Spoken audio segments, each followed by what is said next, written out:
আসসালামু আলাইকুম প্রিয় দর্শক, আমি এর আগেও একাধিকবার যুক্তরাষ্ট্রের সঙ্গে বাংলাদেশের যে চুক্তি হয়েছে সেই চুক্তি নিয়ে কথা বলেছি এবং পুরো চুক্তিটা পড়ার পর দেখার পর আমার কাছে মনে হয়েছে এটা আমাদের জন্য আমাদের স্বাধীনতা সার্বভৌমত্বের জন্য একটা বড় আঘাত মানে কি, তখন আসলে আমরা নিজেদের মতো কিছু করতেই পারবো না।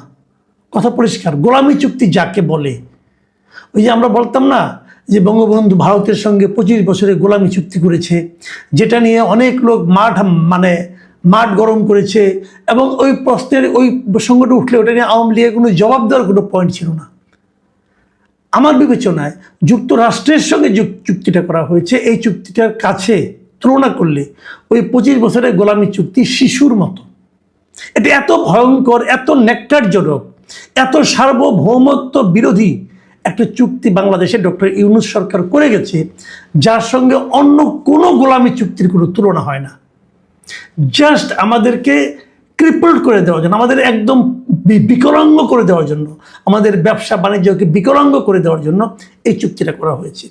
অজুহাত দেওয়া হয়েছে গার্মেন্ট শিল্পের কথা, যে গার্মেন্ট শিল্পে আমাদের নাকি বাড়বে, রপ্তানি বাড়বে, এই অজুহাত, আর কোনো অজুহাত না।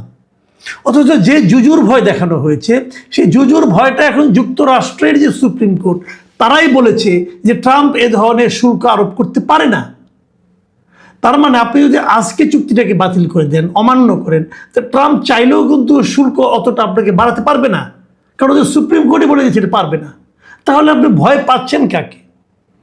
দেখুন, আমি এটা নিয়ে বারবার কথা বলছি এই কারণে যে এই একটা চুক্তির কারণে আমাদের দেশে অর্থনৈতিকভাবে ভয়ঙ্কর একটা সংকটের মধ্যে পড়তে পারে। বিভিন্ন খাত, কৃষি, শিল্প, ঔষধ শিল্প একদম ধ্বংস হয়ে যাবে। এবং এটা ক্যাটাগরিক্যালি বিভিন্ন পয়েন্ট নিয়ে কিন্তু আমরা আলাপ করেছি। আজকে আমি খুব বিস্ময়ের সঙ্গে লক্ষ্য করলাম, আমাদের বাণিজ্য মন্ত্রী আজকে সিলেটে গিয়েছিলেন। সিলেটে যে উনি ওখানে একটা ন্যাচারাল পার্ক উদ্বোধন করছেন, করার পর সাংবাদিকদের প্রশ্ন করেছে তারা এটা নিয়ে, এবং সেখানে উনি অনেকগুলো কথা বলেছেন এই চুক্তি নিয়ে। আমি সেই চুক্তি, ওনার পয়েন্টগুলো নিয়ে একটু আলোচনা করতে চাই। উনি প্রথমত বলেছেন যে দুজন ব্যক্তির মধ্যে চুক্তি করা হলে চট করে বদল করা যায়, দুটি রাষ্ট্রের ক্ষেত্রে তা সম্ভব নয়, দুটি রাষ্ট্র কোনো চুক্তি করলে তা ইচ্ছা স্বাধীন পরিবর্তন করা যায় না। এই কথাটা আসলে কতটুকু সত্য? এই কথাটা একটা ডাহা কথা, একদম ডাহা মিশা কথা। দুইজন লোকের মধ্যে চুক্তি হলে সেটা বাতিল করতে যতটা কঠিন, তার চেয়ে অনেক কম কঠিন হলো রাষ্ট্রের মধ্যে চুক্তি বাতিল করা। কারণ রাষ্ট্রের মধ্যে যখন চুক্তি হয়, সেই চুক্তির মধ্যে বাতিলের অপশনটা দেওয়া থাকে। এই চুক্তিটা আপনি কিভাবে বাতিল করতে পারবেন, সেই অপশনটা ওখানে দেওয়া আছে। তো ওই দেওয়া যেটা আছে উনি পড়েছেন, খন্দকার আব্দুল মুক্তাদির সাহেব, আমি ওনাকে সবই নিয়ে রিকোয়েস্ট করি, আপনি কি চুক্তিটা পড়েছেন ভাই? আমার তো সন্দেহ আছে যে মন্ত্রী হওয়ার আনন্দে আপনি এত আনন্দিত হয়ে গেছেন, এত কিছু উদ্বোধন নিয়ে ব্যস্ত হয়ে পড়েছেন যে চুক্তিটা পড়ার সময় আপনি পান না। আমি একেবারে মোর দেন শিওর, আপনি আমার সঙ্গে বসেন, আলাপ করি, আমি একেবারে শিওর আপনি 32 পৃষ্ঠার চুক্তি পড়েন নাই, পড়লেও বুঝেন নাই। আপনি কি করে বলেন এই চুক্তি বাতিল করা যাবে না? এটা তো এখন কার্যকরী হয় নাই আইন অনুযায়ী। পড়ে দেখেন, আরেকবার পড়েন, আপনি চুক্তিটা পড়েন নাই ভাই। এত বড় একটা দায়িত্ব পেয়েছেন, এত যেগুলো কথা বলতেছেন, এই কথা তো কোনো সারবত্তা তো নেই, ভিত্তিহীন কথা বলতেছেন আপনি। কেন চুক্তি বাতিল করা যাবে না? চুক্তি বাতিল করার ওখানে বলা হয় নাই যে 60 দিনের নোটিশে চুক্তি বাতিল করা যাবে? আর তারও চেয়ে বড় কথা, এই চুক্তি কার্যকর করার আগে আরও কিছু ব্যাপার স্যাপার আছে, সেগুলো জানেন আপনি, পড়েন না। আরেকটা জায়গায় উনি বলেছেন, যে এটা নিয়ে আমি ডিটেল আলাপ করব, উনি বলেছেন যে যুক্তরাষ্ট্রের সঙ্গে হওয়া বাণিজ্য চুক্তিতে দেশের স্বার্থের পরিপন্থী কোনো ধারা থাকলে তার সংশোধনের সুযোগ রয়েছে। এটা বলেছেন, ঠিক কথা, আমি মানলাম। এটা সংশোধনের সুযোগ না, পুরো চুক্তি বাতিলের সুযোগ আছে। তারপরে আমি মানলাম যে উনি বলেছেন সংশোধনের সুযোগ রয়েছে, খুব ভালো। কিন্তু মুক্তাদির সাহেব, আপনার কাছে আমার প্রশ্ন, চুক্তি হয়েছে নির্বাচনের আগে, ফেব্রুয়ারি মাসের 9 তারিখে, আর আজকে মে মাসের 9 তারিখ আসতেছে কালকে, 3 মাস হয়ে গেছে। এই 3 মাসে আপনি যদি চুক্তিটা পড়ে থাকেন, তাহলে দেশের স্বার্থের পরিপন্থী কোন কোন ধারা আছে সেটাকে আপনি খেয়াল করার কথা না আপনার? অথবা আপনারা যারা নাকি সচিব আছেন, আপনারা যারা এক্সপার্ট আছেন, তাদেরকে আপনি জিজ্ঞাসা করেছেন এখানে দেশের স্বার্থের পরিপন্থী কি কি পয়েন্ট আছে? আপনি জিজ্ঞাসা করেছেন? তাহলে যদি থাকে তাহলে করা যাবে ভাই। যদির কথা নদীতে ফেলান ভাই। এই যদি হলো একটা ফালতু একটা টার্ম। যদি আছে কি নাই এটা আপনি 3 মাসেও বুঝতে পারেন নাই। দেশের সব মানুষ বুঝে ফেলাইছে, আপনি বুঝতে পারেন নাই। আপনি এত ব্যস্ত হয়ে গেছেন। যে চুক্তির উপর দেশের ভবিষ্যৎ নির্ভর করতেছে, সেই চুক্তিতে আছে কি নাই, দেশের স্বার্থের পরিপন্থী কোনো ধারা আছে কি নাই, এটা আপনি এখনো জানেন না। এখন আপনি যদির মধ্যে আছেন, যে যদি থাকে তবে করব। কি আছে না আছে আপনি জানেন না কেন? আপনি জানার জন্য দায়িত্ব। আপনি মন্ত্রী হয়েছেন মানে কি? আপনি দেশের জনগণের সেবক হয়েছেন, আপনি মালিক হন নাই। আপনি এই দেশের যত বাণিজ্য স্বার্থ আছে সেটা যাতে দেশের মানুষের কল্যাণে হয়, যেটা মানুষের অনুকূলে হয়, সেটা দেখার দায়িত্ব আপনাকে দেওয়া হয়েছে। আর আপনি জানেনই না চুক্তির মধ্যে কিছু আছে, আপনি এখনো যদির মধ্যে আছেন। আমি সিম্পল আপনাকে 2টা খাতের কথা বলি, এত আলোচনায় যাব না, অত সময়ও নাই। ওষুধ খাত এবং কৃষি খাত, এই 2টা কথা আমি বলি আপনাদেরকে। এই চুক্তি হলে পরে ওষুধ খাতের কি হবে আমি বলি, আপনি মিলাই নিন পরে। 1 নম্বর যে কাজটা হবে, আমি অত ডিটেলে যাব না, অত তাত্ত্বিক অত টেকনিক্যাল পয়েন্টে যাব না, আমি সোজা কথাটা বলি। এই ওষুধটা এই চুক্তিটা যদি বাস্তবায়িত হয়, তাহলে আমাদের এখানে দেশের যারা ওষুধ শিল্প আছে তারা জেনেরিক সংস্করণ ওষুধের করতে পারবে না। জেনেরিক সংস্করণ কি আমি বুঝাই, তখন আপনাকে কঠোর প্যাটেন্ট আইন মেনে চলতে হবে। কিন্তু জেনেরিক সংস্করণটাকে এক্সাম্পল দিই, এই যে আমরা নাপা খাই না, নাপা এস খান তো আপনারা সবাই খান, এটার জেনেরিক নাম হলো প্যারাসিটামল।